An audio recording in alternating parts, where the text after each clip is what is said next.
Good evening, everyone, and welcome to Ramblin' Live.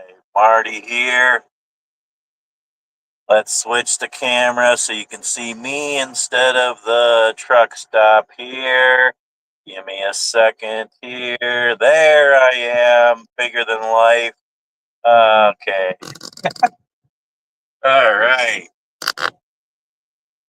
Hey, y'all, it's me, Marty. Welcome to another video. Oh, gosh. Okay, hope everybody's doing well tonight. It is 6 p.m. Mountain Time. I am in Evanston, Wyoming. It's been a day. It's been a day. Hope you are doing well. It's actually, I did good today. God is always with me, gets me through so much. Was a little white knuckled this morning because where was I this morning? When I started driving, I was in where did I start this morning? I was in Nebraska, wasn't I? Oh, I was in somewhere in Nebraska. I don't remember where I was. Gosh, I don't remember. I'm losing my mind, y'all. I'm somewhere in Nebraska. Oh, Sydney, Nebraska this morning. Yeah. And then I started driving and it was icy and snowy and foggy and windy. And yeah, but then it cleared up after Laramie, got through the mountains and then it dried up and the sun came out and yeah, made up for some time. And I'm almost out of Wyoming. So yeah, I'm about 2 hours from where I'm going to deliver tomorrow morning. So yes.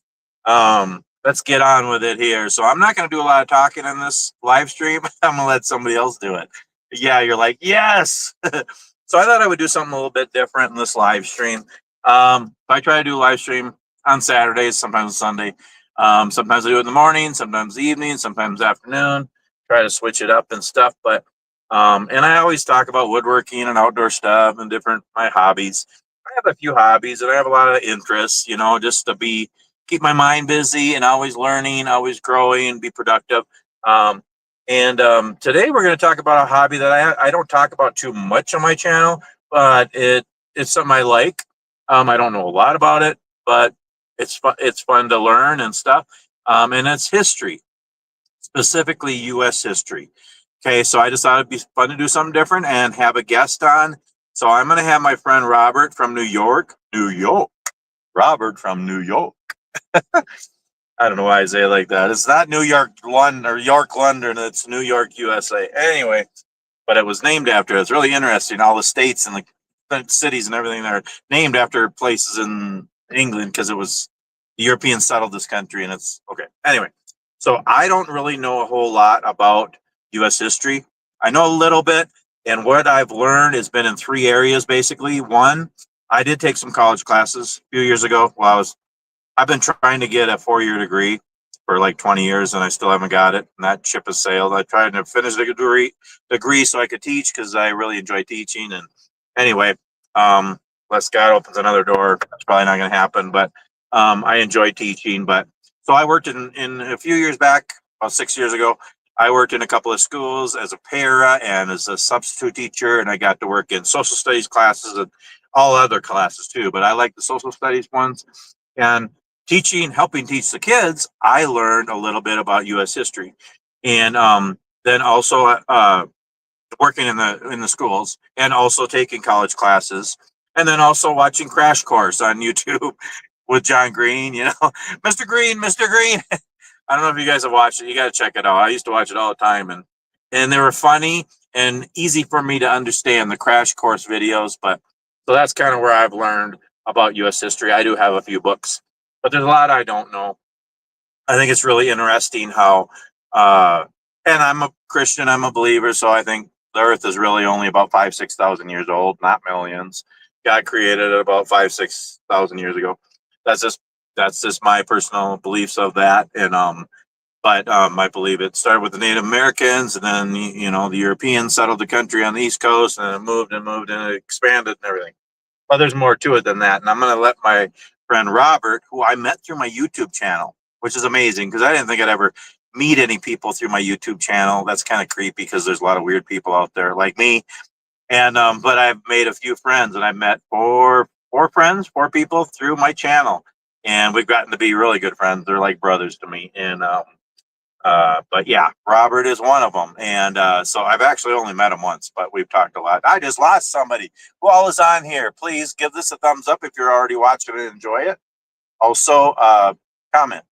But it looks like he's already in the waiting room, so we're going to get to it. So, a few things here. I'm going to bring him in, and he is going to, just talk about history. I told him he can talk about whatever he wants. I do have 5 questions I sent him, but he doesn't really have to go by this. If he wants to, he can. If he does, whatever. And where did I put the questions? Oh my goodness, where's the questions? I thought I had them written down here.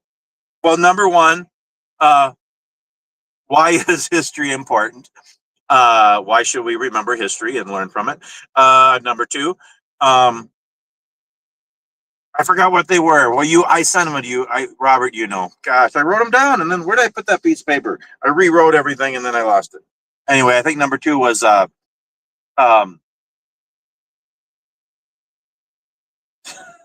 boy, messing up here. Anyway, what are the highlights and dates of the last 250 years? And then what were the triumphs and tragedies of U.S. history? And then what is your favorite part of history? I don't know. I gave him 5 questions. Maybe you can repeat them when I bring you in. That sound good, Robert? Because I threw that piece of paper away. Anyway, so yeah, if you like this live stream, and I hope you do because somebody else will be talking. All right. Hey, Dave. Welcome from Ohio. If you like this live stream, please give it a thumbs up. Also subscribe if you like my channel and my videos, and comment, and you can ask questions of Robert and me, but mostly Robert.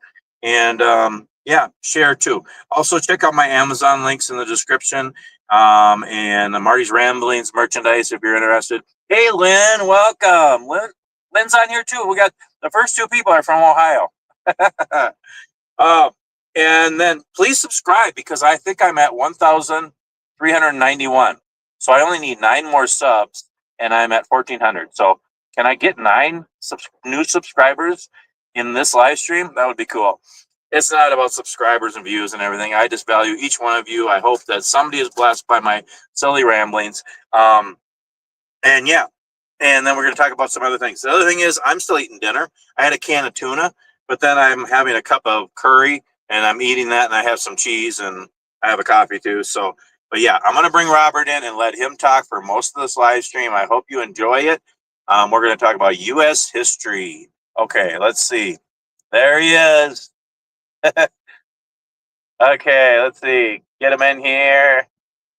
Hey, Marty. Hey, brother. How are you? I'm well. How about yourself? Very good. Very good. I'm glad the day's done. It started out hard, but I actually got all the way across Wyoming. God was with me. The weather cleared up, and all is good. And I got a parking spot for the night. Yeah, when I saw the pictures of the snow, I thought, oh boy, he's going to have a tough time. Oh, it was hard. It was white knuckle for a while, but got through it. Once I got past Laramie, it cleared up and dried up. So well, I knew you were going to make it. You know why? Why? You're a professional. Well, I do my best, but it's God. I give all the credit and glory to God for He gets me through so much, and I pray, and He saves me, and all the different things. A couple things. One, I'm still eating dinner, so I'm gonna. Hopefully, people look at you and not me. And oh God, I don't know where I put the piece of paper with the 5 questions. I got them here. Okay, and you don't have to go by them. You can just ramble on about history, anything you want. I told everybody if they want to ask questions as we go, they can. And yeah, I'll give you the floor and just have some fun. And yeah. Well, the first thing they teach you about being a historian, or when you're on a live show or anything like this, or you're being interviewed, is to follow the script. So yeah, I plan on doing that, unless of course you start taking me down some rabbit holes. Well, and I'm sure I will. But here's the thing. Yeah, I don't script my videos really, even live streams, but I always do have a little list. This time I don't, except for those 5. But again, you don't have to go by them. just talk about whatever you want. I think it'll just be fun.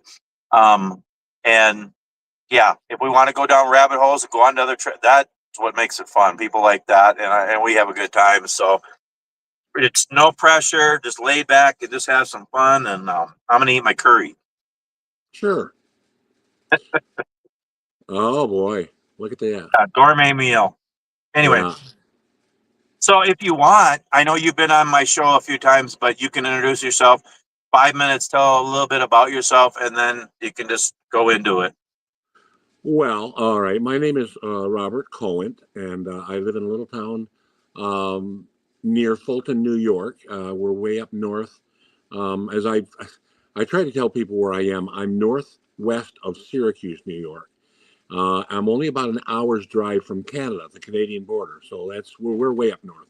So when people say I'm from New York, as Marty sometimes like to say, I'm 6 hour drive from New York City. Well, 5.5, good, with a strong wind. But Yeah. yeah, I'm quite a ways from there.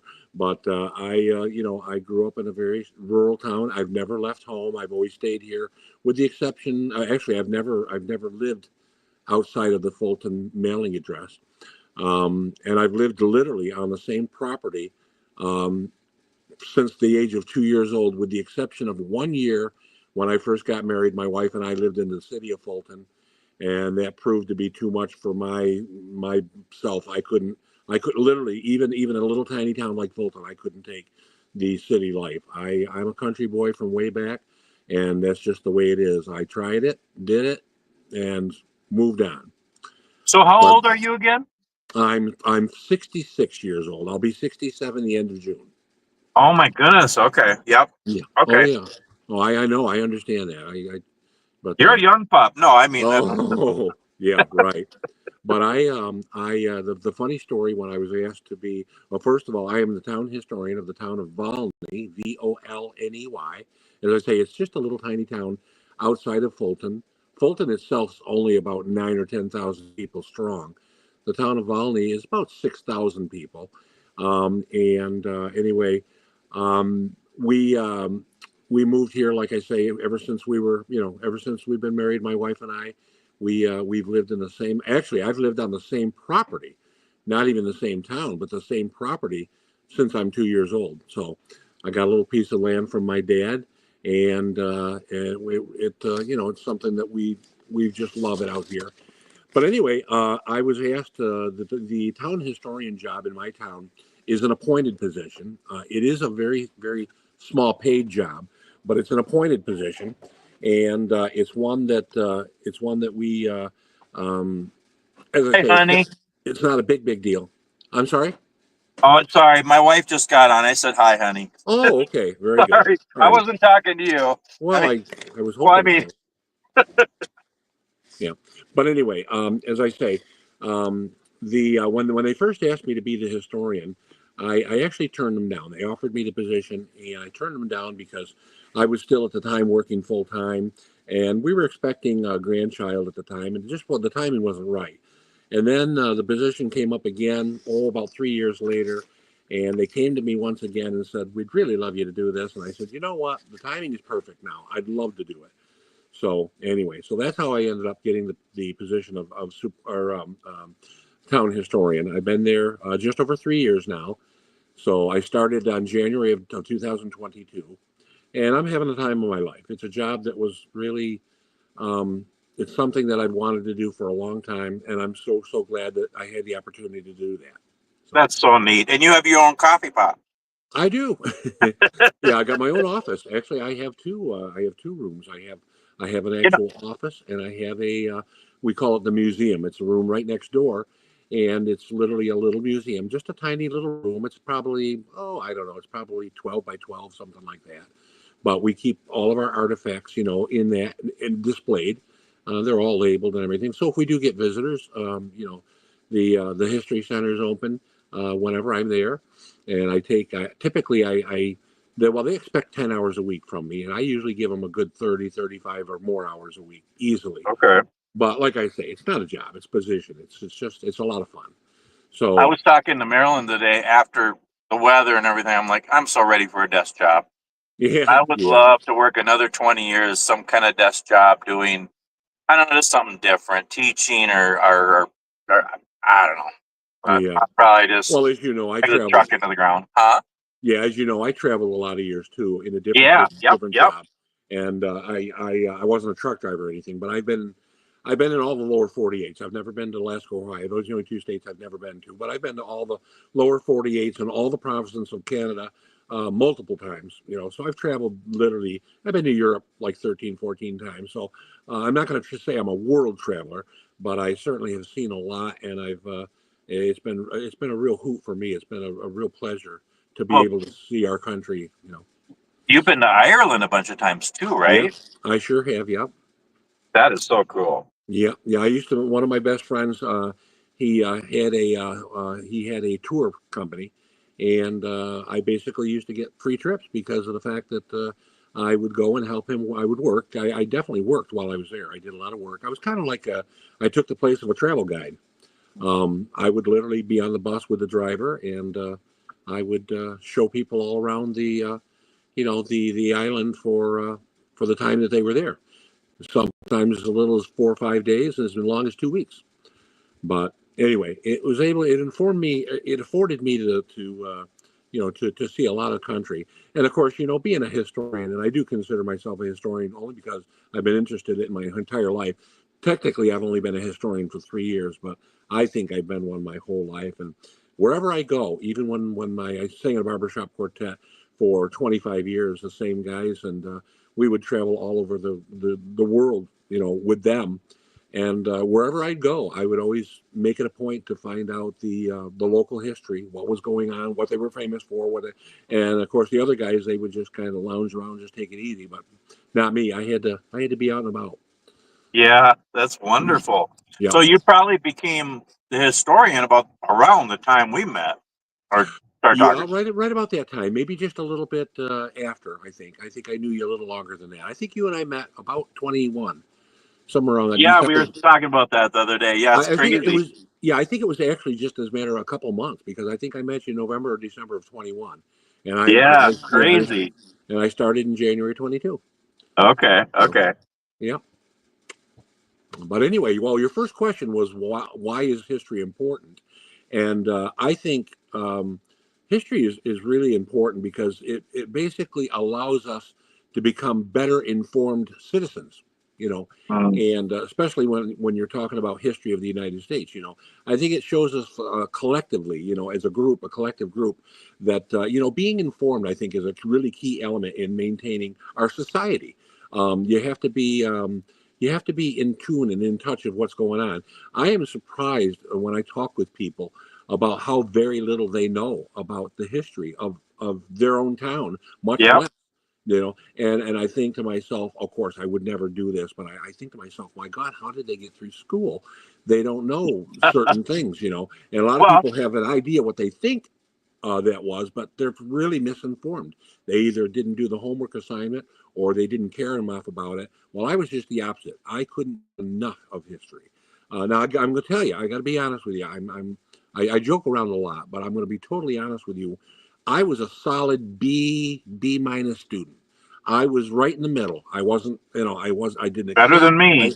I didn't excel. I wasn't horrible, but history, I was right up there at the top. Every history class I ever took, I was way on top. In fact, I talk about this, and this is going to sound really stupid, and forgive me for it, but I this comes a little later. Maybe I should wait that. If you remind me to come back to my 8th grade, you know, I am going to mention that. That's what got me turned down about my favorite subject in history. But Okay, anyway, okay. but going back to that thing, I think really I said, somebody once said, like in terms of not history, but if you don't know where you're going, any road will get you there. And so history literally is a road. And one of the things that bothers me terribly, and again, please understand me, I am I have political views and things like that. I have rather strong political views, but I absolutely refuse to talk politics when it turns to politics, because I think politics has really killed us. It's ruined us, especially in the last decade or two, you know. But anyway, that's why I just don't go that way at all. And you know, kind of putting this with politics, it's the same thing. If you don't know, if you don't research, because that's what history is all about. Especially if you're a historian, you research, research, research. And you know the funny thing about that, when you research, what do you have to do? Read. I hated to read in school, Me too. hated it, except for history. Yeah, me Uh, too. if you gave me something in history, We I got it. would read. Yeah, I'd read that thing cover to cover. But anything else, if I like the, you know, when I did English class, by the way, I was fairly good in English as well. But I couldn't stand, you know, the mythology and the arts and the Macbeth and all those, you know, even though it was historical, I just didn't, you know, it wasn't enough juice for me, not enough meat to bite into, you know. Yep. But anyway, so that's why I say I think if you're misinformed, you can't really have an opinion, or at least you can't have a a solid, you know, opinion that's really worth anything unless you do your homework, you know. So that's what I feel about that. And I think, like I say, and another thing, probably the two biggest things when I talk about why history is important, because basically what it really does is it gives us values and it gives us morals. Okay, Hmm. that's really what it's all about, and we've gotten away with that, or we've gotten away from that a lot in the past. You know, it just for whatever reason it hasn't become important. We've gotten, you know, our especially our country here, we have gone so far the other way that people don't deal with facts anymore. They deal with ideology and what they feel, and unfortunately, if they don't agree, you know, with each other, then one's wrong, one's right, one's wrong. Well, no, not really. People aren't allowed to have, you know, opinions anymore. That's what I like about history. History is all solid facts. It's facts. Yeah. And in fact, when I'm writing a book, in fact, about the history of our town, and a lot of times when I give speeches or live presentations, okay, I've done many of them. I do them every month, all over the place. And a lot of people will ask me a question, and if I truly don't know the answer, I will tell them I don't know, or I have an idea, or the books say this, you know. But unless it's hard, concrete facts, we know for sure, you really can't say for certain. We weren't there. We didn't live it, you know. Right. And Yeah. so, Yep. you You know, have to go by facts. Yep. Yep. yeah, now the Bible, you know, Yep. that was there. That was written by people who were there, Yep. who lived it, who breathed it, who saw it, who witnessed Yep. it. The So Bible is true whether you believe it that's or not. that's right. It's true.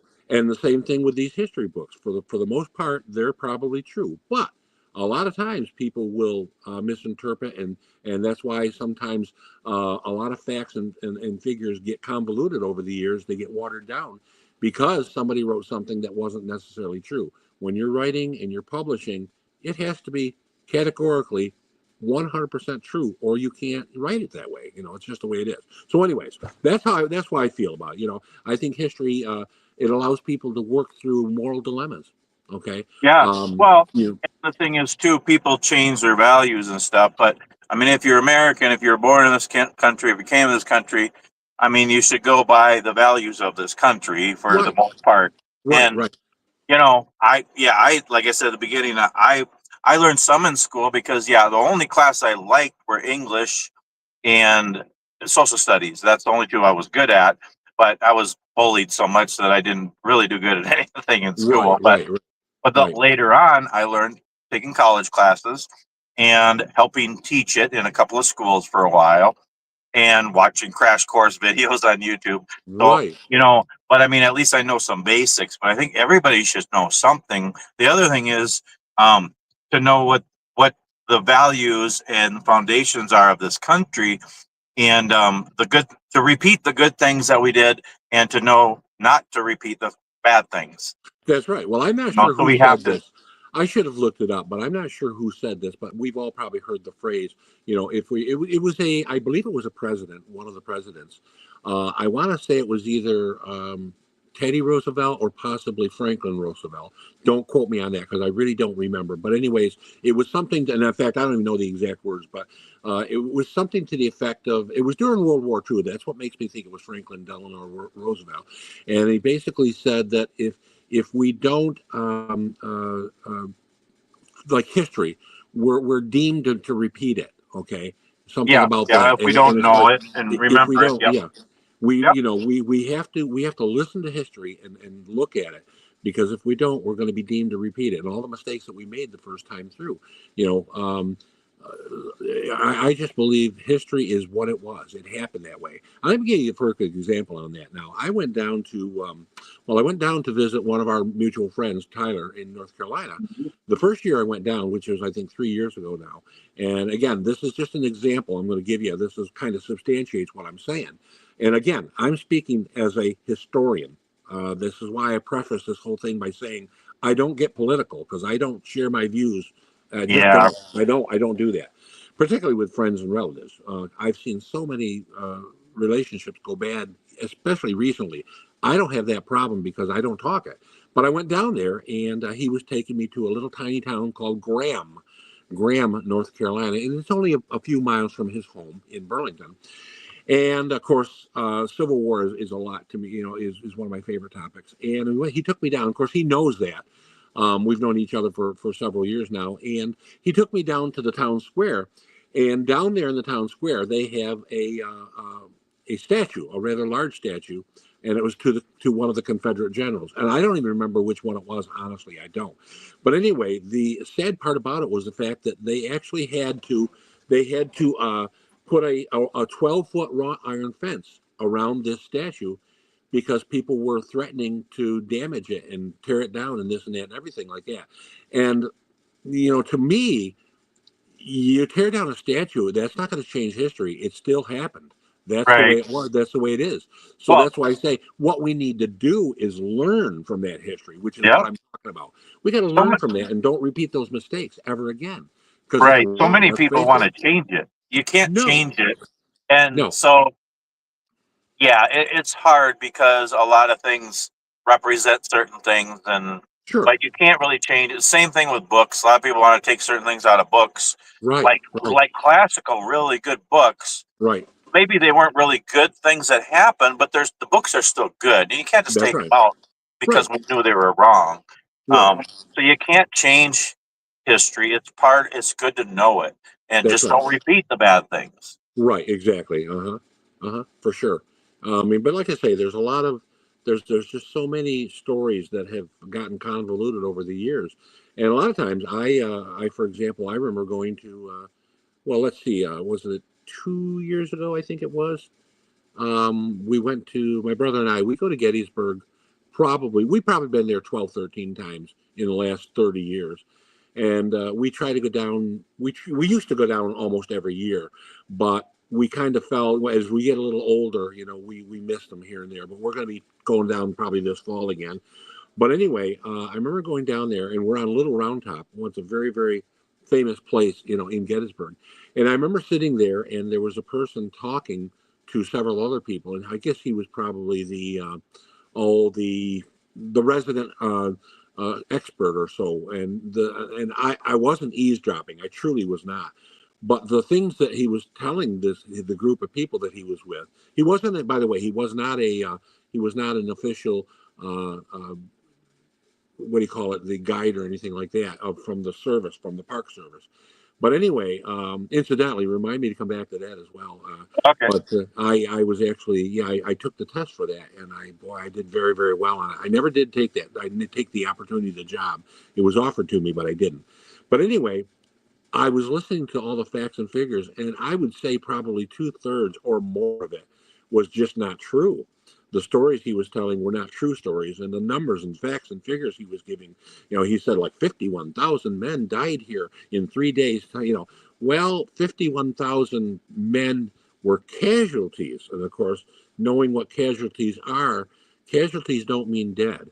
Right, And right. That's a fatality. the truth be known, from both sides, the entire 3 day campaign in Gettysburg, about 10,000 died, which is still enormous. That's Right, enormous, but that's a long way from 51,000. You know. right. So Yep. anyway, see, that's just my point there. See, so we have to deal with we have to deal with facts and everything.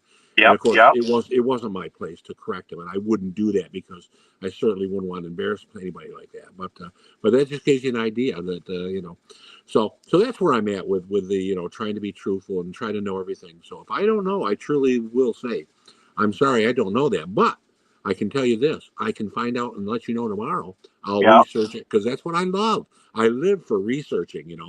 Yeah. Any historian just loves. Especially, it's almost like a personal challenge. You take it as a challenge. So, Yeah.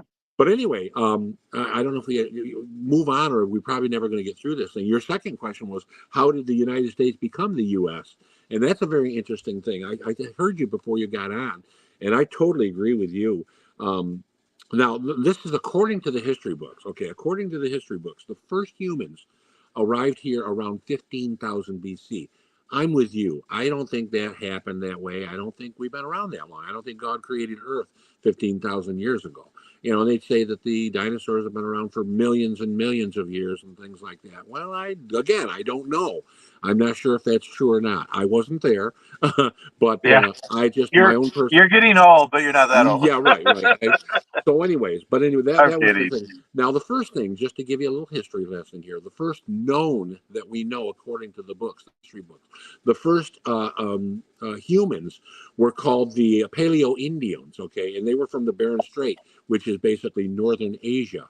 They came over from northern Asia, and they were the first known that we pretty much can prove they were the first humans. Okay, Now, and yeah. real quick. So they came over on that land bridge, correct? The what bridge? But there was a land bridge that came from Siberia over, right? Yeah, something to that effect. I'm And not exactly then when the waters rose, that disappeared. I remember right. hearing something about that.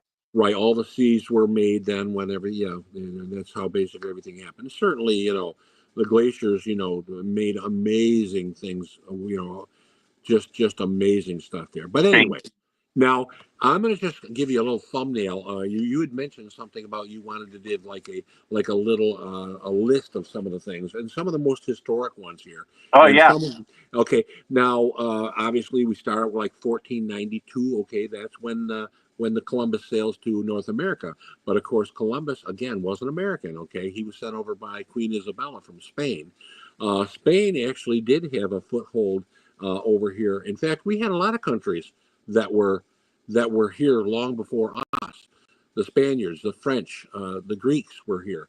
yep. We had tons and tons were here. Obviously, the British came in, okay, and they were actually fighting over the land long before we Americans. I did a funny thing. I live in a little town, and we have right near me in my township. That's called Battle Island. It's called Battle Island, and it was a pre-Revolutionary War.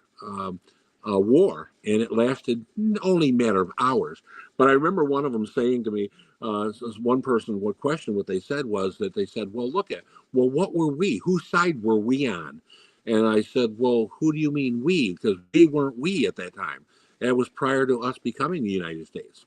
So I answered the question, of course, but anyway, it was again one of those questions where people didn't really know, they didn't have the time structure, so therefore it's kind of hard to know. See, so Yep. that's Yep. what that to me is what makes it very interesting. Yeah. Interesting. But then of course we know around 1690-ish, around there, the Pilgrims, which by the way were British descent, they decide they're going to go west for a better life. They didn't get kicked out from where they were; they just came over here to get a better life. They didn't have a very good life, over there. And then right around the 1760s or so, that's when the 13 colonies were basically established. And again, listen to what I said, 1760s. We became an actual country when 1770. 6 or Right, 5. yeah, 5. right. Actually, wrong. We didn't actually become the country. We started the Declaration of Independence. It was written in July the 4th of 1776, but that didn't go into effect. Here's another thing people don't realize. Okay, I remember hearing something about this. Oh yeah, yeah. We actually. Did you know that the last signature actually of the Declaration of Independence didn't happen until 1791? Oh really? Oh my Almost goodness. 20 years later. Yeah, the last signature actually went in 1791. Okay. And that's a lot of things people don't know. So technically speaking, we're going to be celebrating our 250th anniversary. Our semi-sesquicentennial is what it's called, if you can say that. But anyway, that's going to happen next year, 2026. That'll be 250 years. But technically speaking, we really shouldn't be celebrating until around 2091. But Yeah. you know how it is. We But celebrate the date. that's fun to know those little facts and That's different right. things. Yep. That's right. That's right. See, we really didn't become. If you do that, then now what you're saying, well, that brings another question to mind. Was George Washington really the first president? Not really.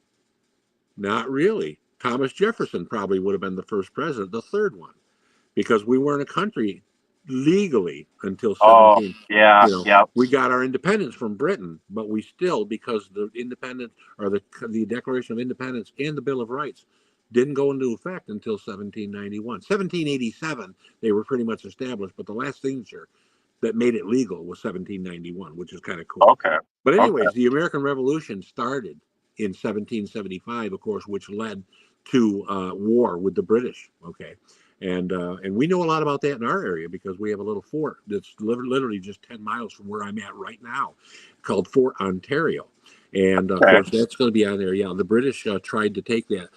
They actually did take it and seized it 3 different times. That fort was razed and fell. And of course, eventually we did push them out, which was an interesting type thing, but nonetheless, it was kind of cool.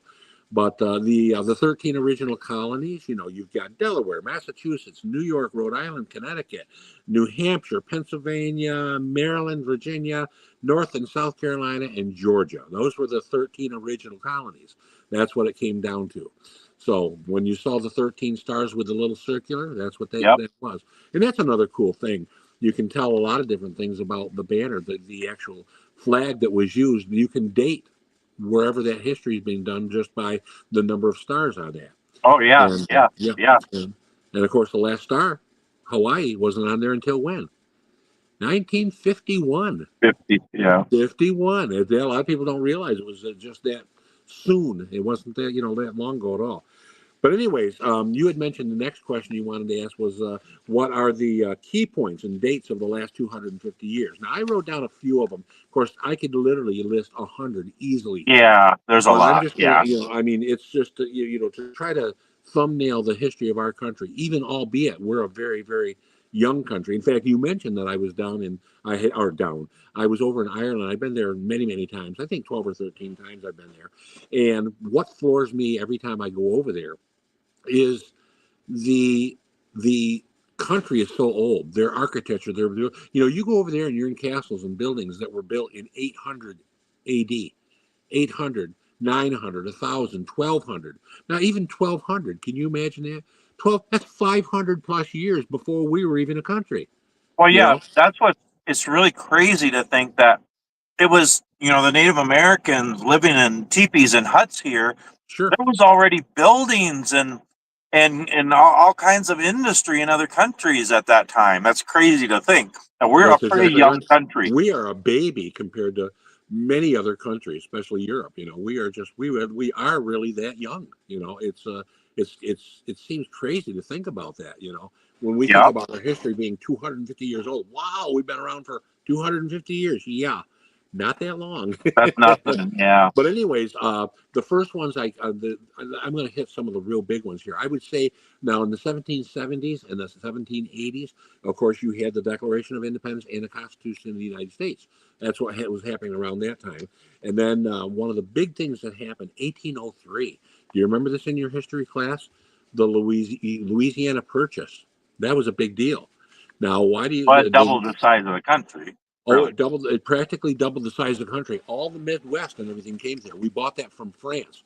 And we bought that, it was 800,000 square miles. 800,000 square miles.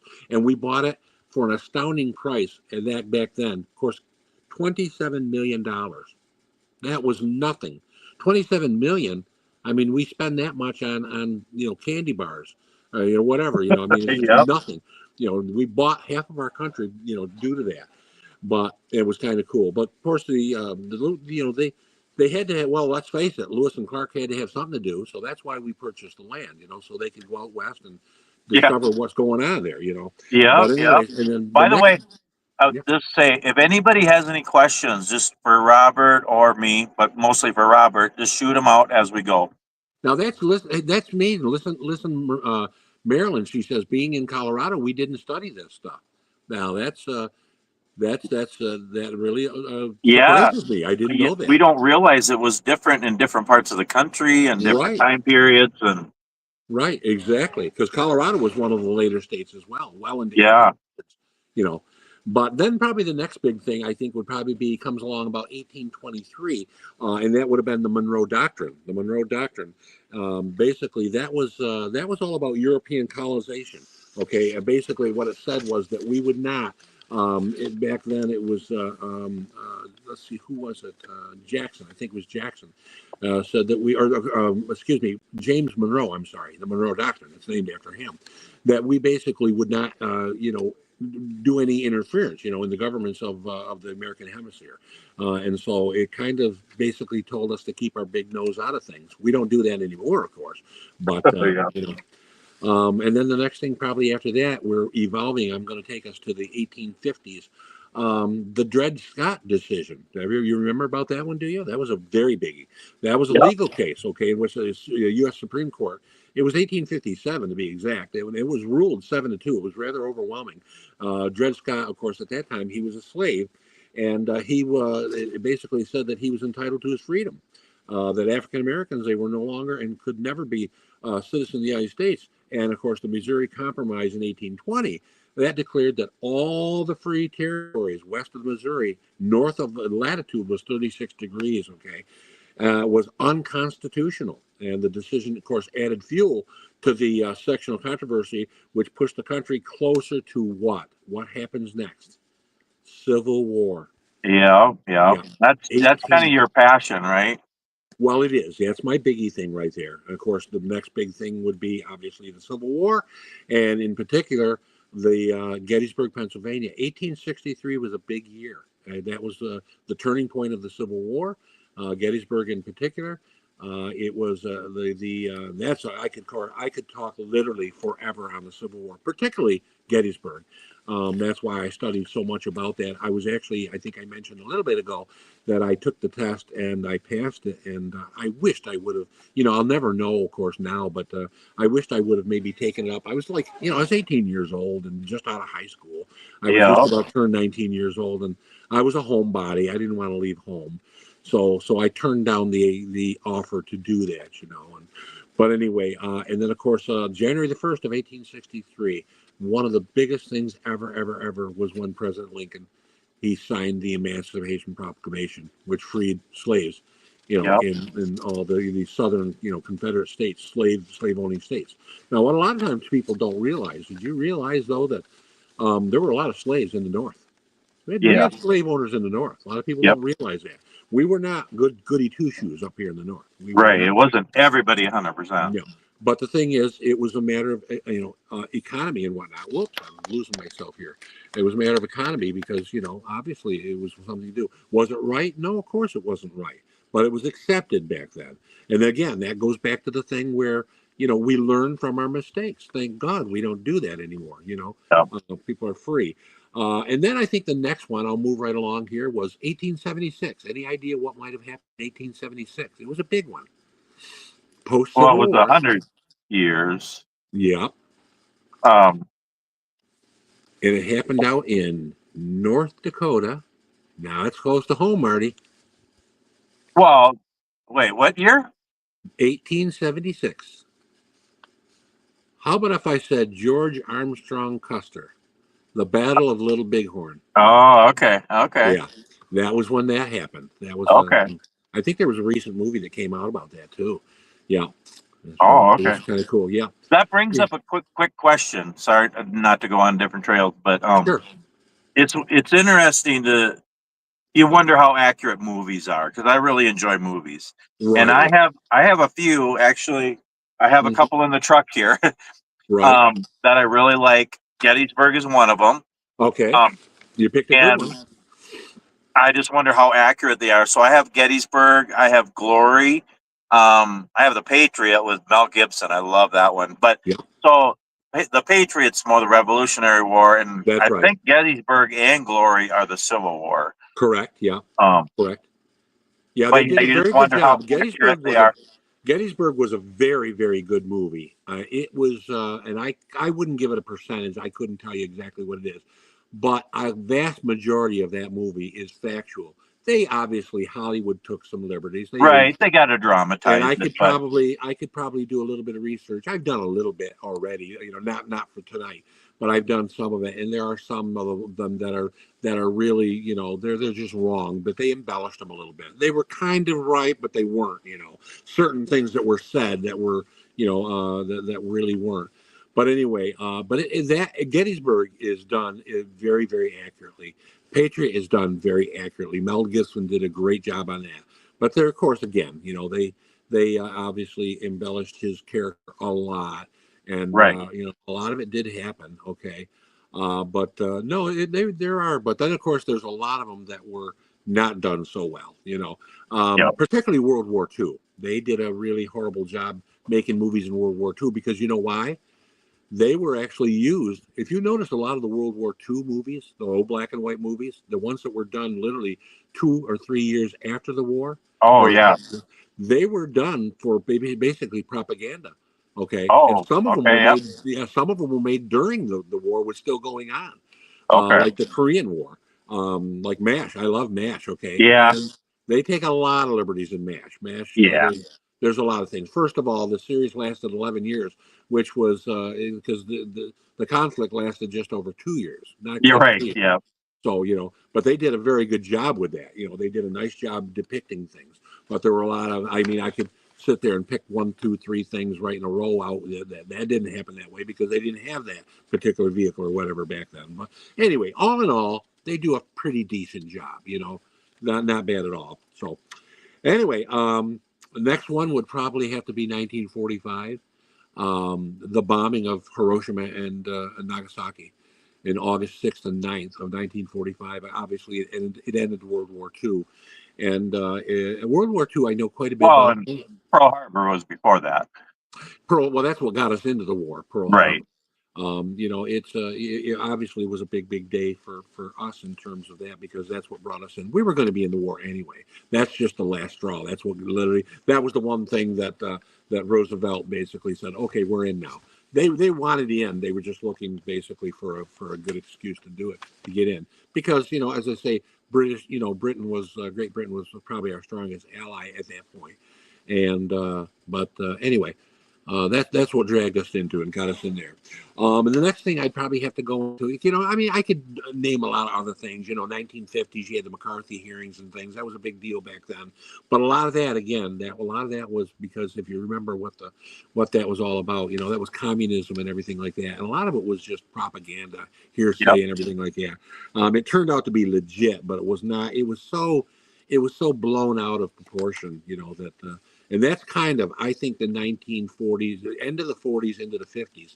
That's kind of where our country, in my opinion, started going south with the propaganda and you know, the stuff like that. It just, and I know a lot of that stuff firsthand only because of the fact my grandfather was in World War II and my father-in-law, and I knew several others that were, and I heard a lot of stories from the guys that were right there. And I don't think they would lie to me. They told me the truth up, and of course, a lot of things that they had written and whatnot. But anyway, but this is where our country starts the sensationalization and the things like that start in, and we start kind of losing grip on it, and we, you know. But Right. anyway, yeah. But anyway, and then of course, you know, 1963 and 68 were two really horrible years. You know, we lost two presidents and Martin Luther King. John F. Kennedy, you know, and Robert F. Kennedy. That was a horrible day in history. And of course, don't forget, you know, we had you know, the '60s also brought us all of the problems down south with the riots and whatnot. Right. Yep. That's a Yep. time of our history that we're not really proud of. Again, however, going back to that, you can't just say it didn't happen. It Right. Yeah, happened. we got to remember it. Yeah, That's because right. it's You know, like I kind of say, we learn from that. right. And It happened in the 1860s, then it happened in the 1960s, and it's kind of happening again. And right. yeah, And I say things go around, they come around again, and they do. Unfortunately, that's a horrible thing. But and then, of course, I'll finish up July of 1969. Marty, you were probably old enough to remember that one. The landing of the moon. A lot of people think it was a hoax. Okay, I don't but remember anything under 7 years old, really, but the okay. 70s Well, is what mid 70s, I start remembering things. right. Okay. Well, okay. 72, 74. That was a very dark time of our. That was the Watergate scandal. Oh, That yeah. was a pretty bad one. That was pretty rough. And my wife's a little bit older than I. She was at that time. She was already out of high school. I was just about out of high school, but she was already out. And she tells me a lot of stories, and I watched some of them on TV. My mom and dad wanted us to see some of it, but they didn't pin us to it. But my wife actually, she watched the entire thing. It took years, and she would watch it faithfully, every day. She was like hooked onto it. But and then, of course, I think the biggest one, at least in the last 20 years, obviously has to be when we were attacked, in 2001. It was a terribly, terribly dark day for our country. So many people lost their lives, needlessly. But, that was, that's kind of a thumbnail bringing you through decade by decade. Yep. And of course, I mean, I could literally spend hours and hours and hours and go in depth on any of one of these things, and not that I'd have to look it up because I don't have everything from memory. But I got a few notes here that I'm looking at, just to keep me on track. So, Yeah. anyways, any more questions there? Did I miss the part about World War One? Oh no, Lynn. World War One, obviously World War One and World War Two. World War One was a different war. Our allies were different. It just goes to show you who our different allies were. Who would have thought, like for today, World War One? What was our strongest allies in World War One? Russia, Soviet Union. Oh, yeah. They Yeah. were our allies, and the Japanese were not. The Germans were not. Well, World War One, they were not. The Italians were not our allies. They were against us. And now look how things are flipped.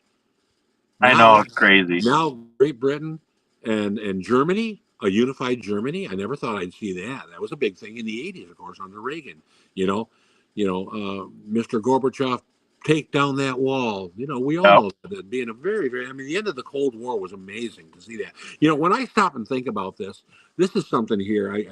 I was thinking about this today as I was preparing for this live. And it's kind of stupid. It just goes to show you where my demented mind goes to.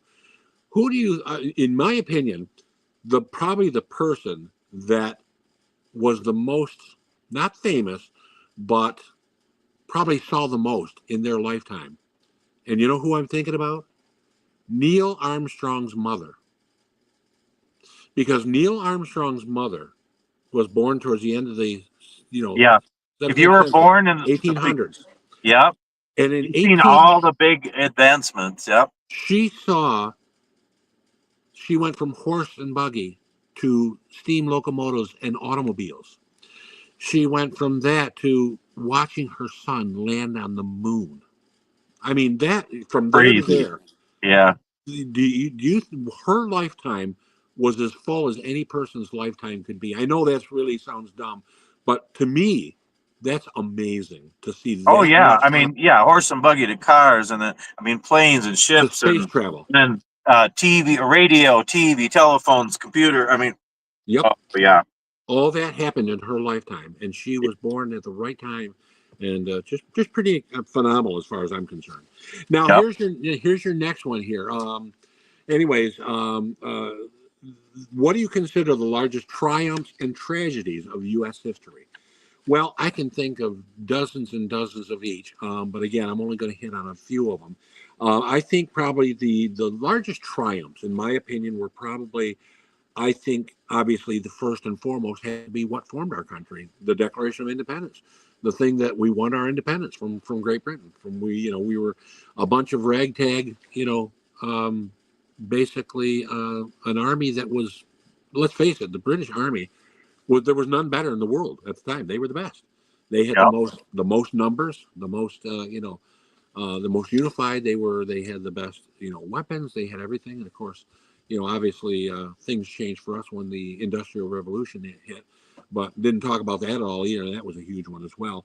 But of course, winning World War II, with our allies, that was a biggie. That was the first time we went in there. And by the way, when we did go into World War II, especially World War One, we were there, and uh, our concentration wasn't nearly what it was in World War II. But World War II, we were completely not ready for that war. We Yeah. may have thought of it, but our pilots, for example, I mean, the Japanese pilots, they were veterans. They were in the war 4 years before we even entered it. Three full years, 39 to 41. The end of 41 is when we got in. Basically, all intended purposes, 42. But we were just not prepared for that war. We had to play catch up very fast, in which we did. So, and then another one would probably be abolishing the slavery. That was a biggie, a huge thing that had to happen. It's something that needed to happen, and I'm thank God that, and that's why President Abraham Lincoln goes up in as obviously one of the top 5 presidents in our entire of our entire country. It has to be Yep. because of just what he did. And unfortunately, he's probably the original cathedral builder, what we call cathedral builders, because back in the day, I call them cathedral builders because, by the way, that's a great book. If you ever want to read a really, really good book, get a book called The Cathedral Builders. And Okay. the premise of that thing was that when people started building a cathedral, and this is kind of wild in my opinion, but when they started building a cathedral, they laid the cornerstone, okay? And they knew, these people that were building this cathedral, they knew that they would never live to see their work finished, completed. In the day, no cathedral builder, with the exception of the ones that finished it off, but anybody that started building a cathedral, they never saw it. They never saw it finished. Okay. They had to Okay. trust that their work, that the ground, literally the cornerstones, the groundwork that they laid would be around for centuries and centuries, long after their death. It's kind of like planting a tree and not knowing that you're not going to see it be 100 years old or Right. 200 Right. years old. Yep. But it's kind of a neat concept when you think about it. Yeah, And it then is. Yep. and of Yep. course, a lot of these things I mentioned, during the, they're basically is one and the same question. The landing of the moon, the partaking in ending the Civil War, getting that thing over with was a biggie thing. And of course, Yep. I think all of our ongoing efforts in the field of medicine, the United States contributed tons and tons and tons with the, with medicine. Now, this might surprise you. What I consider the largest tragedy, you would probably think that dropping the A bomb or September 11th, 2001. In my opinion, and again, this is a huge thing because, well, and again, I guess I have to get just a tiny bit religious here, only because I'm a believing man. But that is, in my opinion, the biggest tragedy was about 1962, when prayer in school became a big issue. Oh And the yeah. reason I say that is because I just really feel that we've, since that came around, and since that came around and became a reality, we've been taking prayer and God, and yet we still make our money in God we trust, which kind of floors me. But I know. When we I take think God out of the schools, out of places, that's why the values are changing, and so many terrible things are happening because people yep. take God out of everything. That's right. That's right. Well, a lot of things. One thing here again. Here's a little bit of a history lesson here. Who was the person that was actually responsible for getting a prayer out of schools and things like that? Well, if you remember right, Madeline, Murray O'Hare. Oh, She's the one that gets the credit for it. But okay. actually, she just actually finished it. She didn't start it. It actually started in 1955, 7 years before it was actually done. Okay. 1955, and I was very proud of the fact that my own home state of New York State, they actually had a resolution that was, in fact, to be exact, 19. It started as early as 1951. In November of 1951, the Board of Regents in New York, they proposed that the public schools start the day with a non-denominational prayer, and school boards were authorized but not required, okay, to make the recommendation, and it became known as the Regents Prayer. because it was written by New York State Board of Regents.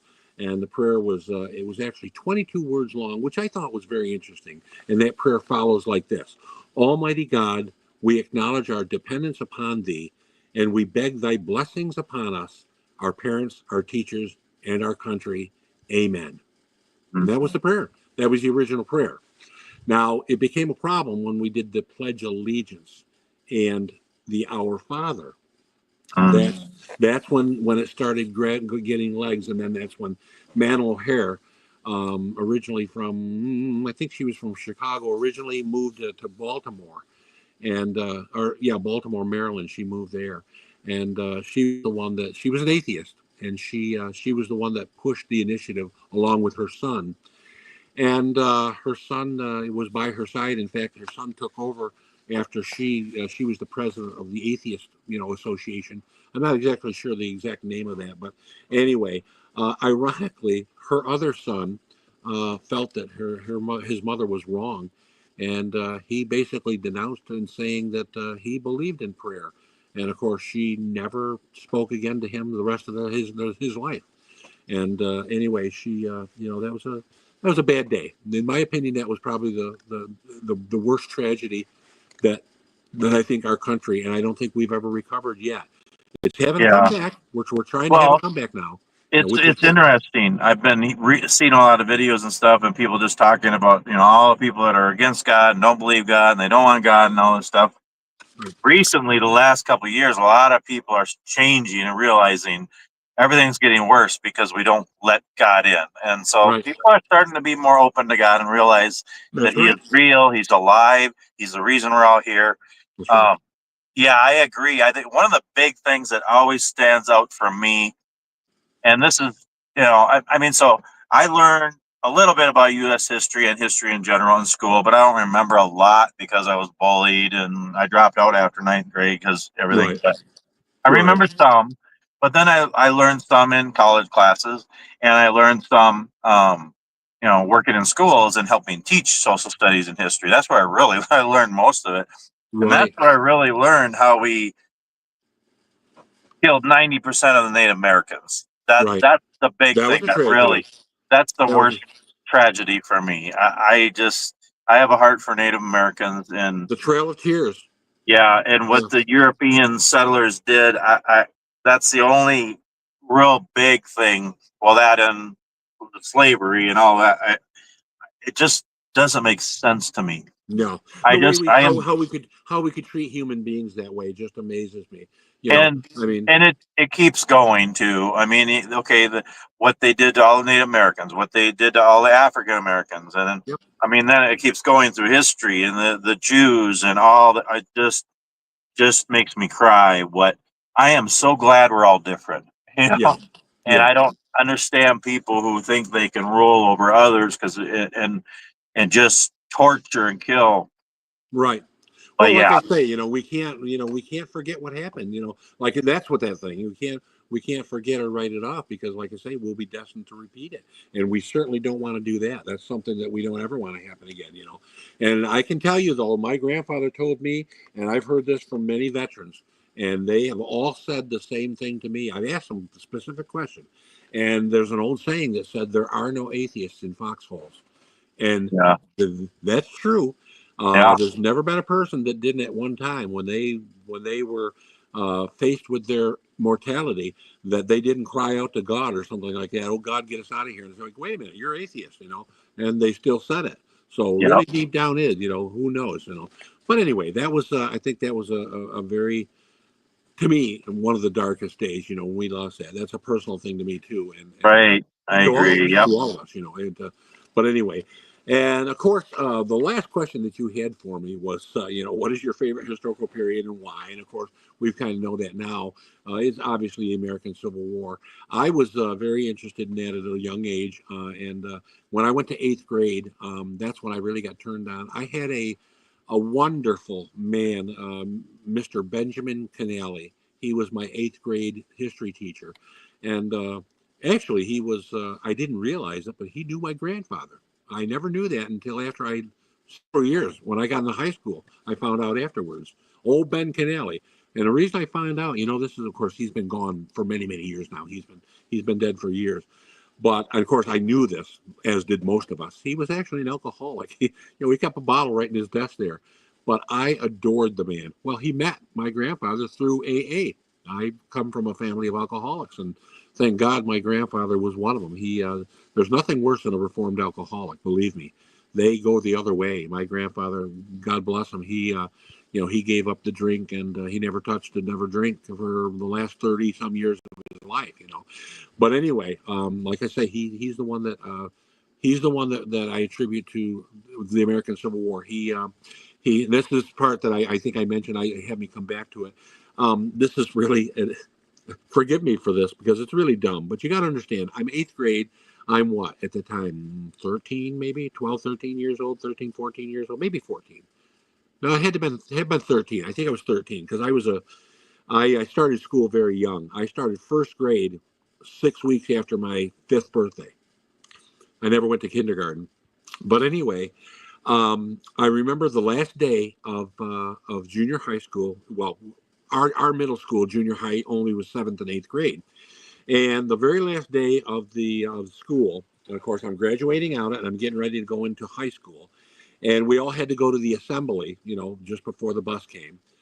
And I'm sitting through all the awards. And of course, again, I said I was solid B- student. I was not that great of a student. And all of a sudden, they came up with the Muriel Hoagland Award. And it was for the highest average of history. And my name was called. I couldn't believe it.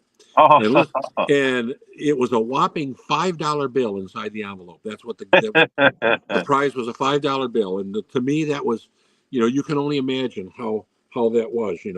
For me, it wasn't even the $5 bill. It was the fact that on one day I actually was the best, in my yeah, school on one subject. Of course, it never that's happened again. wonderful. Yeah, it never happened again. But I did, by the way, when I went into high school in our school system, the Fulton school system, you had to take the only mandatory things was you had to take 1 year of science, 1 year of mathematics. You had to take 3 years of social studies, history, and 4 years, all 4 years of English. And so I obviously all 3 years of social studies, and I was proud to tell you that I actually kept that streak going. I aced social studies because I loved it so much. But unfortunately, high school, those years weren't as good as my junior high. My middle years were better. They were the best 2 years academically for me. Okay. But I still loved history, loved it when I got out, and still love it to this day. So, anyways, but that kind of gives you a thumbnail of where I'm at as far as a historian. And Yeah, and I learned wonderful.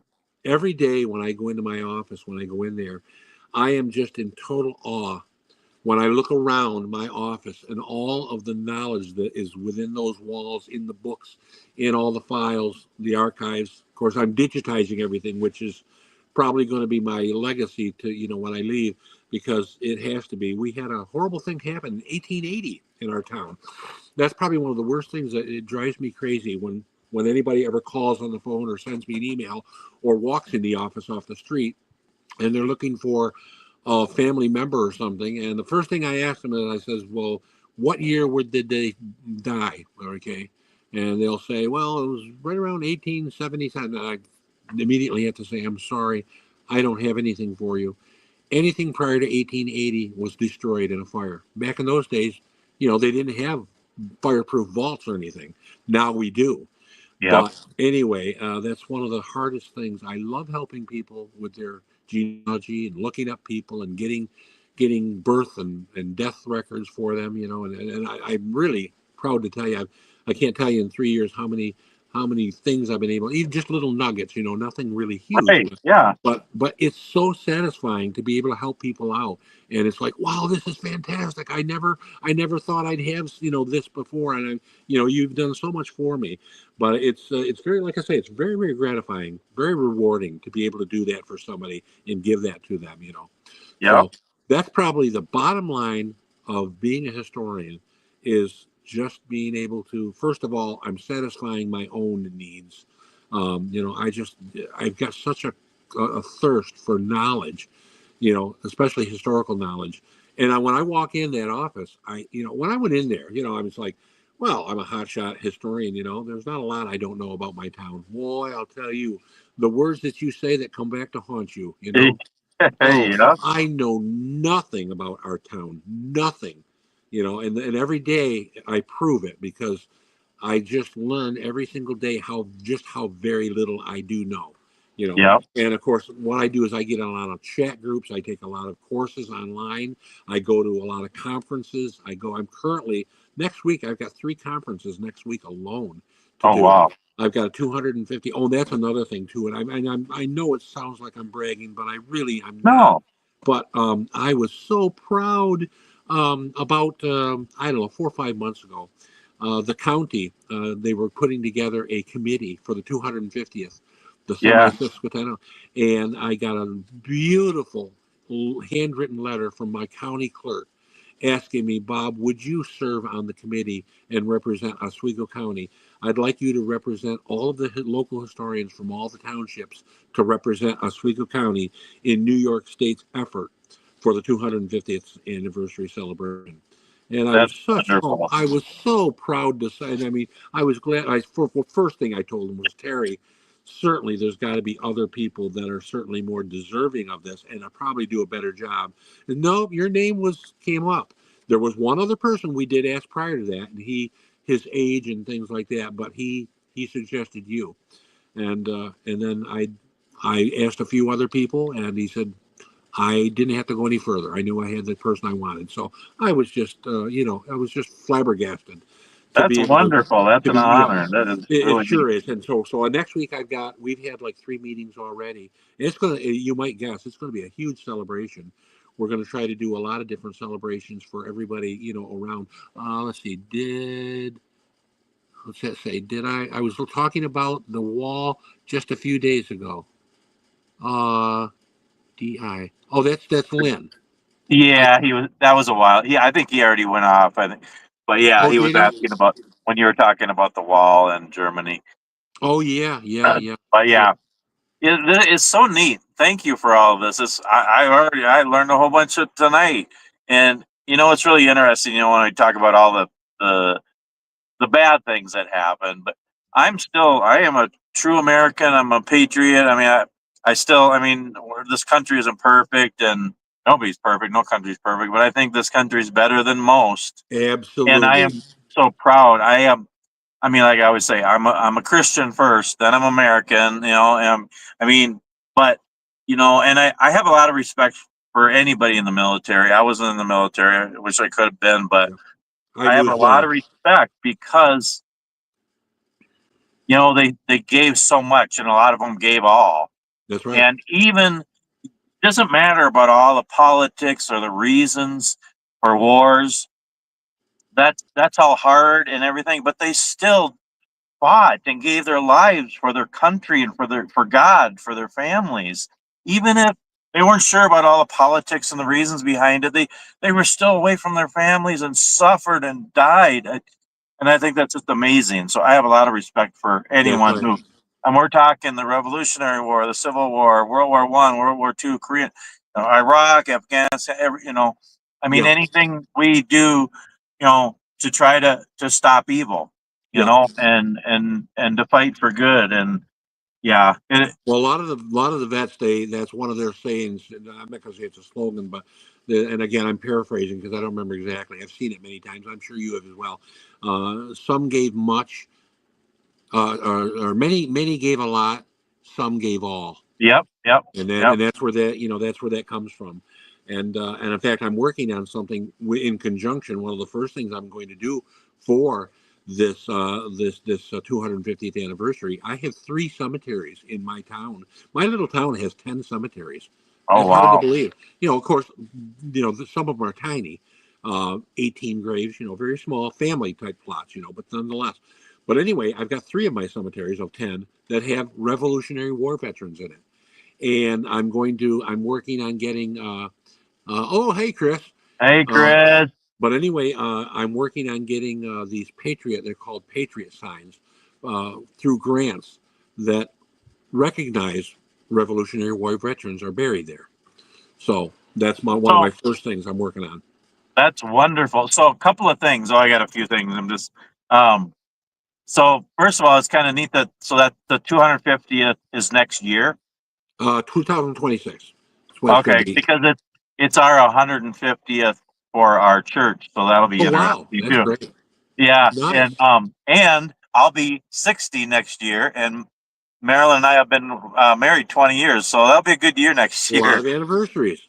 Yeah, um, and so like I said at the beginning, I've always been interested in history, and it's another one of my hobbies Oh yeah. that to add to my YouTube channel. If I ever get time, if I'm home, when I get to be home more, Yeah. I want to do history videos. We have a lot of wonderful history in Minnesota, Right. and so the War of 1862 was literally in our backyard, Right. and Really.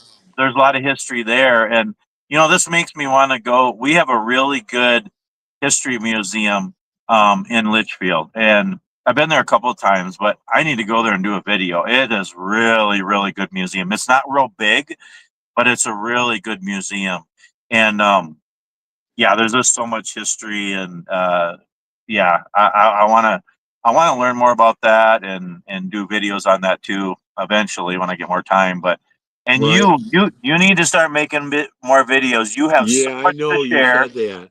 You Yeah. have so much to share in so many different areas of life, and you're a good teacher. You're a good speaker. You're good on video.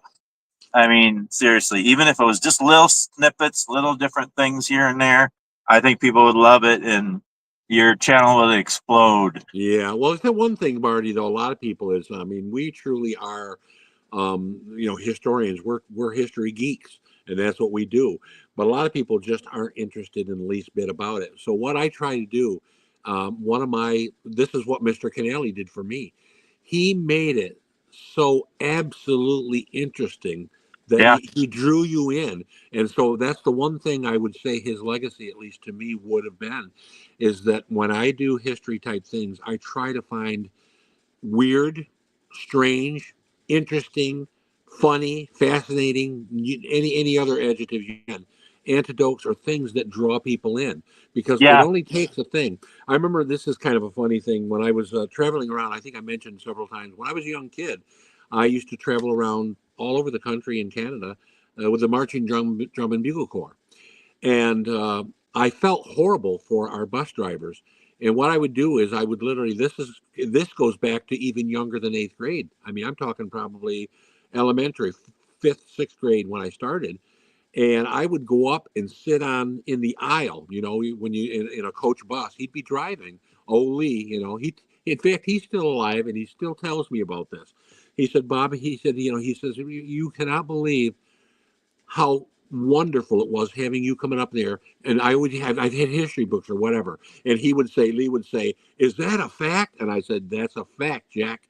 So I would keep him awake on the road. You know how it is, Marty. You drive wow, hundreds and hundreds and hundreds of miles, and you just see the lines going by. Boom, boom, boom. We would drive round the clock we'd have to go from Lynn, Massachusetts, from Boston, Massachusetts, and we'd have to be in Denver, Colorado 2 days later. So they yeah, were driving. They wouldn't even stop the bus to change drivers. They'd switch going 80 miles an hour down the turnpike. Oh, I'm kidding you not. It drove me nuts. But I would sit there and give up my sleep and keep him alive. yeah. Pump him full of coffee, and just keep him interested with factual stuff. And so, like I say, I mean, I guess, in a roundabout way, you could say my love for history really served a person, if you really want to look at it kind of a dumb way. But Oh that's yeah. Well, it is. and that's a good way to do it. Like to pick different stories. Maybe you call it fun facts or just different things about history that Sure. are interesting. Some of the, I mean, it's all good and it's all, but different things, and just tell those little stories. It could be a 5, 10, 15 minute story or video or whatever. And because there is a lot of interesting things. And I think everybody would be interested in hearing some of those. Right. And what's neat too is when you add a personal touch, I know it's all facts, but Yeah. I if try to you be. from your community or your state that you lived in, what happened there is really interesting too. Yeah, it So really was. Yeah, it really was. But anyway, that's kind of where I'm at as far as that's how I roll, I guess. I love the history, and you picked a good topic for sure. And I just hope that we didn't bore anybody that's on there watching. I don't Uh, think so. So if anybody has any questions, this is a good time to ask. Yeah, when I get time, I want to do some history videos in Minnesota. yeah, We have a museum in Litchfield. We have one in Hutchinson too, and then we have a lot of the historical markers of the War of 1862. Again, it was right in our backyard, and we have right. 6 or 7 places, including where the Sioux chief Little Crow was shot and killed. Oh yeah, yeah. You mentioned that the other day. That was very interesting. Yeah, there's so much right there, and but yeah, um, it is interesting, and it's I think different time periods. So for me, what I like, um, whether I'm reading or watching videos or talking to people, I Yeah. like it's all good, but I like for me personally, oh my wonderful wife's still on here. Hi, hon. Yeah. Well, do you remember Marty when you had mentioned just a few minutes ago about you got to do some videos, and then you remember when I did that one? It was pretty much me talking, and I showed some maps, Yeah. and what it was is I got interested in your area. I did a Oh yeah. one on the first Minnesota at Yep. Gettysburg, Yep. and That was an eye opener for me. That was so wonderful. interesting to know that the first Minnesota, they took more casualties. They were like 82% casualties. Okay, 50% dead of those casualties, but they had 82% casualties, more than any other unit on the battlefield in Gettysburg the 3 days there. So they were, and of course, one of our 147th from New York, from my town, we were second behind with about 80%. Okay. So yeah, Yeah, that is that's so one thing. interesting. That's one thing we have in common. Our little outfits from where we're from, we Yep. uh, we share a very unfortunate fact, but nonetheless. And I was amazed at uh, the the unbelievable, what's the word I'm looking for? How the bravery of the first Minnesota. I mean, they took on two full divisions, and they were a tiny little regiment. You Mhm. know, they ended up like a 262 men took on thousands of men, and they Okay. pushed them back. They saved it for another day. They allowed the war to go on. They were decimated, but those are the interesting things that make me. Yeah. Yeah. It's just fun. You should just start making a list, a notebook or on your phone of all those different things, and just start making videos. Tell stories. Again, they can be simple. You don't have to edit. Don't fancy. Just I think people would like that. I think it's really interesting. Yeah, I For me personally, I think it's all good, but whether it's a movie or reading or talking to people, I like the way the country started. I like when it was the Native Americans, and then when the first Europeans came, and how it actually, and I mean, they were in huts or whatever, and then small buildings, and then as it grew, oh and yeah, then they built. yeah. That's why Well, all the cities are the oldest on the East Coast because it started there, well, yeah. That's and what I then was just going to say. That's one of the moved most west. interesting things about how history goes across our country, the United Yeah, States. And it was, I mean, it started obviously on the East Coast, and it just moved in. The Europeans came and settled. That was the yeah. first place they landed. They I didn't particularly, anything, particular any place. They landed wherever they saw land. You know. Yeah, and then when it gets into more of the politics and the governments, I don't get. Yeah.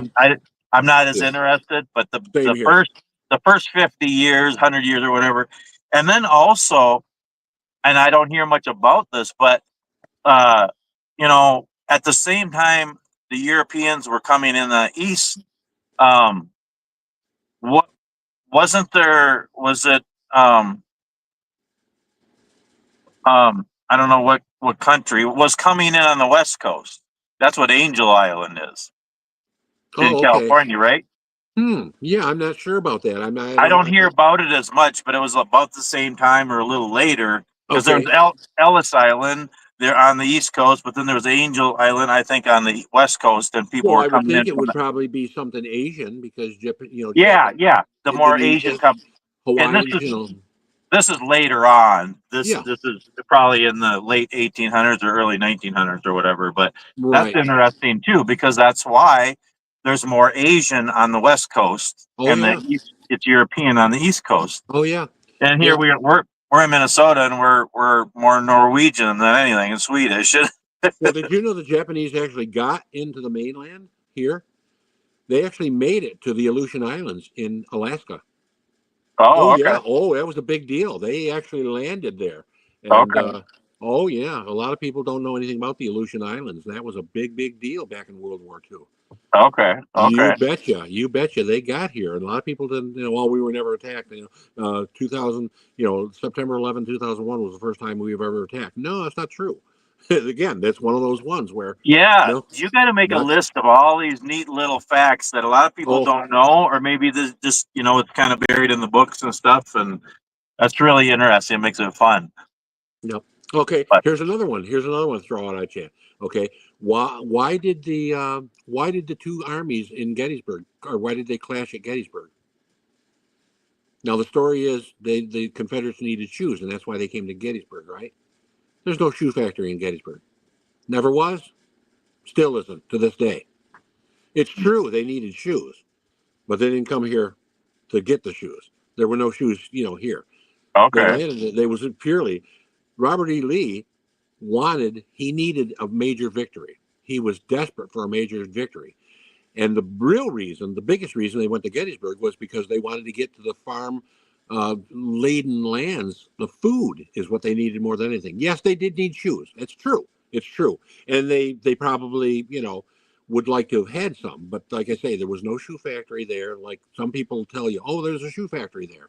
And no, not true. Not true. There never was, there still isn't. okay. But they came here for the food. But secondly, and probably more importantly, Robert E. Lee needed a victory in the North, and to bring it to the North and have a major victory, which he almost did, by the way, had things Yeah, gone a little I differently on day one. that's one of my favorite. I mean, I have a lot of. So again, I have the Patriot, I have Gettysburg, I have Glory. I I love also all those. have a lot of other. I have World War II and Korean War movies. Gods and Generals, The Blue and the Gray was a good series. They were Oh pretty tough. yeah, yeah. And They then were even good. later, there's some different. The We Were Soldier. We're talking back World War One, World War II. There's a lot of good ones. Yep. The But Red Badge of Courage. Yeah, yeah. Gettysburg is one of my favorites. And Yep. who's the guy who plays the main guy? And he says a couple of things in there that, Martin and Sheen. maybe they weren't really what anybody said, but I just Look, think it you was talking really about neat how. Martin Sheen with General Lee.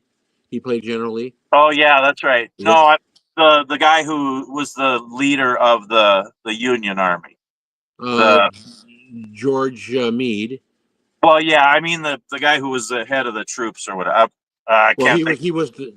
Well, Daniel, you, oh, the you're talking about Joshua Chamberlain no, of the of the Daniels, Maine. Jeff Daniels. Yeah, he played Joshua Chamberlain. Oh, okay, yeah, yeah. Yeah, I just like he was some of from the things he said to the encourage the 20th troops. Maine. There's another good story, the 20th Maine. Now, keep in mind, Marty, this is so. It goes back to something I said. Me, hot shot. There's not a thing about Gettysburg that I don't know, and so I have to prove it, of course, right? So brother Dave, and I are going down there for the umpteenth time, and the very last time we went down, or I say one of the last times we went down, it was kind of funny. Dave says to me, "Well, brother," he says, "look, we've been here X amount of times. Everyone having to stay over." Oh, sorry to hear that, Frankie. You got to stay there overnight in Atlanta. Okay, good to see you, my friend. I hope you take it easy and have a good night. But anyway, we're going down there, and Brother Dave says to me, "Look, we've done the self-guided tour. We did the audio cassette tape tour. We did the double-decker bus tour. We did the walking tour. We did the and we've done them all." And he goes, "What would you like to do? What haven't we done before?" And I said, "Well, what we've never done before is we've never actually hired one of the guided tours, and they come in your car, and they ride with you, and they take you around the battlefield." And he goes, "That's a great idea. Let's do that." Now, that's a great story. It really is. It's all true. So we get Oh, to that'd be stop. one. I'd like to get. That's one place in the country I would like to see. I've been close by doing a Right, delivery out that direction somewhere. I was within an right. hour or something, but Well, back then, what they did is they took you around for 3 to 4 hours, depending on how much you wanted to get out and walk and look at things. Of course, us, we're going to go everywhere. We want to climb every stitch of it. That's, of course, we were a lot younger and better shape then. But anyway, we decided to do this, and the fellow that we had, I don't recall his name at all, but he was 72 years old. I remember it vividly. Tall, lanky fella, white hair. And anyways, they back then, I'm sure it's a lot more now, but you paid him $40, and he went around in your car. And of course, that was pretty good. It's like basically $10 an hour. And so, anyways, we had this guy, and we had him out, and we're having a time of our life. And Dave kept telling me, poking me, he said, "Man, this is great. This is great. I'm glad you thought of this." Well, you thought of it. Well, anyway. So we come down what was called Confederate Ave, okay? And it's basically what it is. It's the behind the Confederate line, looking across on day 3 of the famous Pickett's Charge, okay? Oh, Which it really wasn't. Pickett was there, but he was only a small part of that. And again, yeah. he gets a lot of credit for that. But anyway, so we're doing there, and anyways, the guy says, "Pull over here." Okay, good. He said, right in the middle of the battlefield, there's a little white house that's still there. He said, "You see that little white house right there?" Yeah. He said, "Well, that little white house, if you look really closely, we'll get as close as we can. You'll notice you can still see the musket bowl, holes in the side, musket shot holes." Yeah, I said, "Yeah, I do see that. That's really cool." He said, "Well," he said, "even more so than that." He said, "You know what?" He said, "My grandfather was born in that house. Oh, wow. My father was born in that house. I was born in that house." The guy, like I said, he's 72 years old. And about that time, of course, I said, "Oh my God!" I said, "The time is up." He said, "No," he said, "That's okay." He says, "You go as long as you want." And he said, "Boys," he said, "Today I've been here." He said, "I'm 72 years old," and he said, "I've worked for over 40 years. Today's my last day. I'm retiring. You are my last. You're literally my last tour." Now, see, that's so cool to add to the stories. That is wonderful. So I wish I remember his name. Well, this has got to be 20 plus years ago because we haven't been there in a long time. But anyway, of course, now is a good time to go because they just, if the last 4 years, Little Round Top has been closed down because they've been redoing it. They've been doing a lot of work up there. So anyway, speaking of Little Round Top, I said to the guy, I said, "Look," I said, "I've been down here. Dave and I have been down here lots of times, and of course, at that time, the movie Gettysburg, about 93. So it must have been 93, 94, maybe 95, 94, 95. So it's been a good 20 plus years since we were down there, 30 years." And I said to him, I said, "Hey," I said, "the 20th Main on there's supposed to be a monument there. We've been up there. It's not there." "Oh, yeah, sure, it's there." I said, "Look, I've been up there. I can't tell you how many times. I have looked high and low. There's no monument to the 20th Main." And he said, "Well," he said, "all right, I'm just the guide." He said, "You're probably right." He said, "Let's go up there and have a look." So we drove up. And of course, you can only go to the bottom and then you got to hike up. So we're walking up the regular path and everything, dirt path, and we're walking and walking and walking and walking. And Dave and I are next to each other. And I poke him and I said, "See, I told Oh, you." I gotta go there. I would love that. Yeah. So I told him, I said, "See, Dave, I told you it wasn't here." And just about that time I said that, this old guy steps off to the right. It looked like a rabbit trail. And I bet you he probably didn't take 25, 30 steps at the most.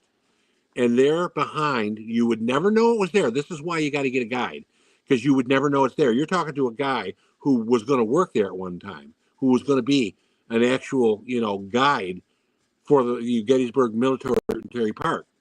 And and there it is, sure as the Dickens, sitting on a 30-degree, list angle, and it's still there, the original marker, 20th Main. At this point is where the Colonel Joshua Chamberlain held off and it was unbelievable. And I would have never known it was there. And now, of course, I can use that and tell people that that's where it is, because I'm smart. But it was just one of those cool things when he floored us. That old guy floored us when he said, "No," he said, "stay out here as long as you want, boys." He said, "This is my last day. In fact, you are my last tour I will be giving. You're the last two." See, I So love that. I mean, I love history and all the everything, but I love stories. And So that's wonderful. Yep. What an addition to the Yep. story. I mean, that is So we got wonderful. done. We probably kept him out probably another half hour or so. He said, he didn't mind, and there was several things we wanted to see yet, and he did. He was true to his word. He said no problem. And I said, look, where do we have to take you back? He said, well, back to the Rangers, but it'll be closed. I said, well, can we take you home? Of course, that'd be great if you don't mind. So, anyways, well, bottom line, $40 is what we were supposed to pay him. Well, we gave him $100 and said, enjoy your retirement. 50 Yeah. bucks. We gave him $50 each and said, hey, look, you deserved it. You stayed out here extra with us. And besides that, we learned so much from you. And He added to the what an story. honor and a pleasure it was to come from you, Right. Yep. And it was, like I say, it was our honor that we were your last, Oh, last. you probably blessed him just by saying that. That's wonderful. I Well, love that. He was amazing. He was amazing. I wish I could have remembered his name, but I just don't remember it. I'm not even sure if we asked him. Well, we must have, because they've got the little gold, their names right on there. And I love that. That is so wonderful. Marilyn got some information on Angel Island. So the Angel Island had over 175,000 Chinese. It took was them Asian descent. like weeks, months, and sometimes years to be naturalized. Nice. Yeah, you don't hear about that very much, but No, I don't know anything about it. They were coming in on the West Coast when the Europeans were coming on the East. I mean, after we settled, yep. As the Germans and all, Ireland, all the different people came on the East Coast. Yep. Yeah, the Asians were coming in on the West Coast. That's why there's so many in California. Yeah, during the Civil War, here's another one throw at you. Most people don't even know this. Did you know that we were attacked on the West Coast during the Civil War by Confederates? Oh. In California. San Francisco. Really? They came in San Francisco Bay because they were going over there to try to get gold for the war effort. They were trying to steal gold. There was a mint in San Francisco. Oh, sure. And they were hopefully they'd never figure they'd get attacked from the West Coast. Of course, they were caught. There was a I think it was part of what's the name of that? Starts with an M. Somebody's Marauders. It was part of their gang. Oh, okay. Yeah, they were a specialized group that was sent there, though. But it was pretty cool. I could look that up. That'd make a great story right there, even. But yeah, you got to write these down. Make a list of all. I mean, a lot of people can tell about history, but you have a lot of unique things too. Just to make a list of all those unique things, and then all the extra personal stories. Right. I think it's like Chris said, you should write a book. And yeah. Well, actually, I am writing a book about my town, but I found out just how difficult it is. It's a lot of work writing a book. Yeah. A lot of work. But it's easy making videos. I do it all the time. Yeah. Something I probably ought to consider for sure. You should. Again, don't worry about editing. Just 5-10 minute videos and give it a title and just upload. And I bet you'd be amazed and you'll start enjoying it. Don't worry about all the editing and all that. Just get them on and share with people. And it's neat. I learn from you all the time. I got to see what I have. I have so many movies in here. I have to watch something tonight. Gettysburg or the Patriot, one of them. Well, I'm going to say I'm interested. I'm thinking about maybe digging one of them out myself because they're two of my favorites for sure. I love both of them. The Patriot, especially, that was just a really well. The thing is, he made that so personalized about his family, and everything. And of course, that's probably the part that wasn't true. He may have had all those kids, and maybe the one little girl never spoke, and till the very end. But like I say, unfortunately, Hollywood takes a lot of liberties to make it. Well, they got to make it interesting. Well, yeah, I mean, it's just like comparing books and movies. A book's always better. Always but better. They got to add to movies to make it a drama and make it a 2-hour movie. Right. But it's just what I like. I love movies. I love to read, but I really love movies too, just because it seems so real and the way they portray everything. And they do it pretty close to being what it was probably like. I mean, even the muskets and the guns. I love that in the Patriot. Can you imagine that? What they had to take I don't know how they did it. What they do? They had to put the paper in there and the wadding and the ball and shove it in with the rod and then shoot. Then they had to do it again. Yeah, you get about, if you're lucky, 2 rounds a minute.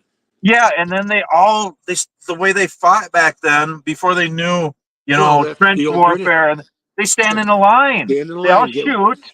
Then when you're reloading, they're shooting at you and. Right. Not a very smart thing to do, is it? No, and that's how they did it for so long. But yeah, Yeah. crazy. But yeah, Well, I like learning about that stuff. And thank you so much. This has been fun. I just oh, like to have something my different. And pleasure.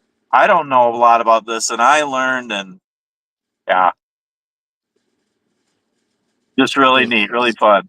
well, my Gosh, what have we pleasure. been at? Oh, we're at an hour and 40 minutes. Oh yeah, almost my bedtime. It's definitely probably your bedtime. No problem. I go into work, but for me it's late. I go in, usually about 8:30. I go in, you know. I'll usually get up, I shower and whatnot, and of course, as you know, I typically I'll go up there and I pack my lunch, take it up there, and if I have breakfast, it's usually just a slice of toast or something. Then I'll make coffee when I get up there, and I just have my coffee all day, until it's gone, and have a quick lunch there, and I'm usually home. I usually typically do it 8:30 till about 2, Monday and Tuesday, and sometimes Wednesday. Okay. Yeah. Speaking of breakfast, so I'm doing the canteen cup cooking videos now. Right. And those are so fun. It's a Hmm. challenge to see if I can make a meal in a canteen cup because there's some challenges because there's a small space and the heat, and I'm trying to use different stoves and different food and stuff. It's just fun. I think I could probably do it every day. Again, I wish I Hmm. could just make videos and make a living because Sure. it's just fun. I have so many ideas. I think I'm up to 80 meals, so I have a Really? year's worth of meals. Oh man. And so the next one, which you know, I try to do on Tuesday, the Canteen Cup Tuesday thing that was started by a couple other guys. Right. But sometimes I'll do it early because I don't know what I'm going to be doing on Tuesday. I was going to Right. do it this morning. I might try to do it tomorrow morning. It might end up being Tuesday, but Right. it's actually going to be breakfast. Good. And I can almost guarantee it's going to be good. Sometimes I'm not sure. But this one, and it has 10 ingredients. Really. And yeah, it's one of my favorite things. And Not too yeah, much of each one. huh? Not too much of each one. Remember, you No, won't there's have only room. a spoonful of each one, Well, but yeah, you won't have much room. I think it's gonna be good. But it's gonna be breakfast, so yeah. So That'll that's be coming cool. up Tuesday. Huh? That'll be neat. Yeah. So this is kind of fun. Wow. Keep Well, busy so Marty, I don't go crazy out here. yeah, thanks so much for asking me to do this. It was a pleasure to do this. Well, thank you again. I think we should do like a weekly or monthly thing. It doesn't even have to be a topic. We That's could right. just we could We'll talk call back it, and forth, ramble, rabbit holes, all we'll different. call it Robert. Is that a fact? Yeah, Like my bus driver. Is that a fact? I said, that's yeah, a fact, Jack. Yeah. Oh, yeah. It was a lot of fun. It was so much that I kind of rekindled with that old bus driver there a couple years ago, and I didn't realize he was still alive. Of course, he's well into his 80s now. Well, he'd have to be. I'm almost 70. But anyway, and he back then he wasn't that much older than I was. I'm thinking he was probably in his early mid 20s. yeah, yeah. So here Probably a I'm young bus 14, driver. Yep. 15. Yeah. And so, anyways, but of course, he had to be gone all summer long to be on tour with us every weekend. They'd be driving. Must have had a great job where he was able to get away. Took it, all those guys volunteered, took their vacations when we were out there because we'd go on tour. We'd be gone for 21, 22 days. That's a long time. But Yeah, as I yep. say, I'd just sit there in the middle of the aisle, sit right down on as you come in the bus, boom, boom, boom, boom, and I'd be sitting looking out the window right next to him, keeping him awake, pumping coffee into him and giving him May- facts. Maybe that can be a title of our weekly or even monthly live stream. Is that a fact, Robert? That a fact. That's what I was saying. Yep, that's a fact. It could be interesting, sure. Well, let me think on that for sure. Okay, Yeah. because let's face it, there's not a. What's one thing Hey, about so I could bring historical things uh to the table, and then you tell me if they're true do or the not. research on it? Yeah, yeah, do the research on it. I would love to do Yeah, and that. I, Yeah, I could just like have 10 of them or something and then give them to you a couple days ahead of time, and you could, and then we could, that would be fun. that would be Oh my interesting, goodness. and I would love it because I would be learning. Yep. Like I Yep. told you, the insatiable, thirst for knowledge is just I think if you stop learning, you stop living. You really Oh do. yeah, yeah. I'd You love gotta. to teach. If I could get off the road and be a teacher, I would love it. It's kind of But like the I same. also love to learn. I'm always learning, and I'll never stop Yeah. learning. Well, that's what I say. If you're not growing, you're dying. That's Yeah, yep, you just got you say yourself.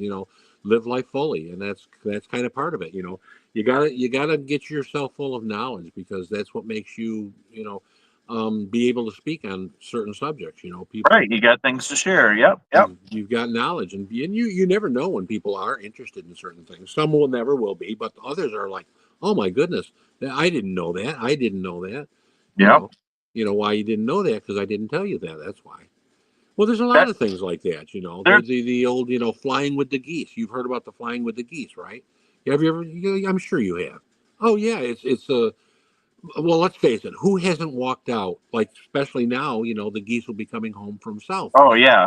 And you probably noticed this before, but a lot of people don't know why. You look up in the sky and the geese fly in that V formation. Oh yeah. Almost 100% of the time, every once in a while they'll be equal, but almost every single time, one line is shorter than the other. Oh And yeah. you know why Yeah. that is? Oh. Because there's less geese in that line. Okay. No, That, seriously, there is a story about that. It's called Flying with the Geese. And what they do is the goose, they can fly and fly and fly forever and not get yeah. tired. What they do is the lead goose goes to the lead and he's the one expending all the energy. And all the other ones fly in that V formation behind them. And if you notice, look really closely sometimes, they're basically gliding. They don't flap every, time like the lead one. He's breaking the wind for Oh sure. the geese. Yeah. And then what happens is one of the back ones will fly up to the front and he will go take his place to the rear. And Oh that's okay. what's called flying with the geese. It's very smart. And Oh. that's how they can make tremendous miles in a day. They can fly for a long time, and that's how they do it. Very smart. It's like I say, it's one of those things I used to teach in my adult classes. Flying with the geese. That's interesting.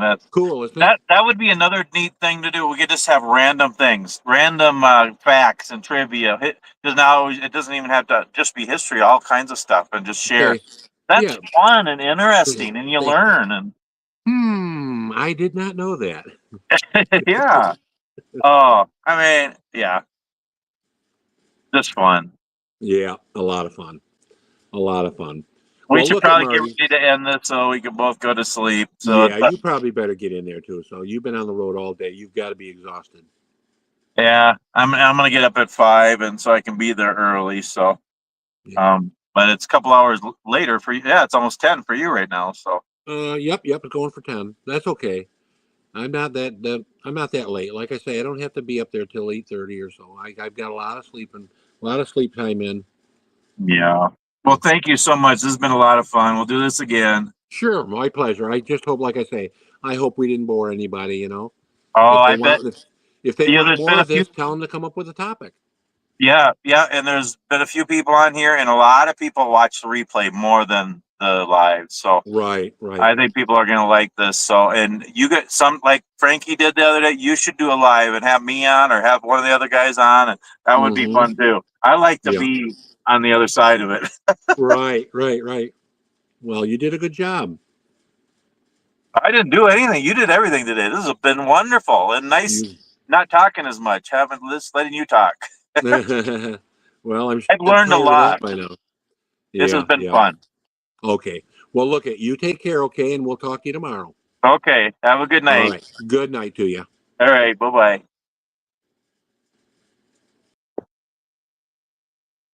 Well, anyway, thanks everybody for being on here.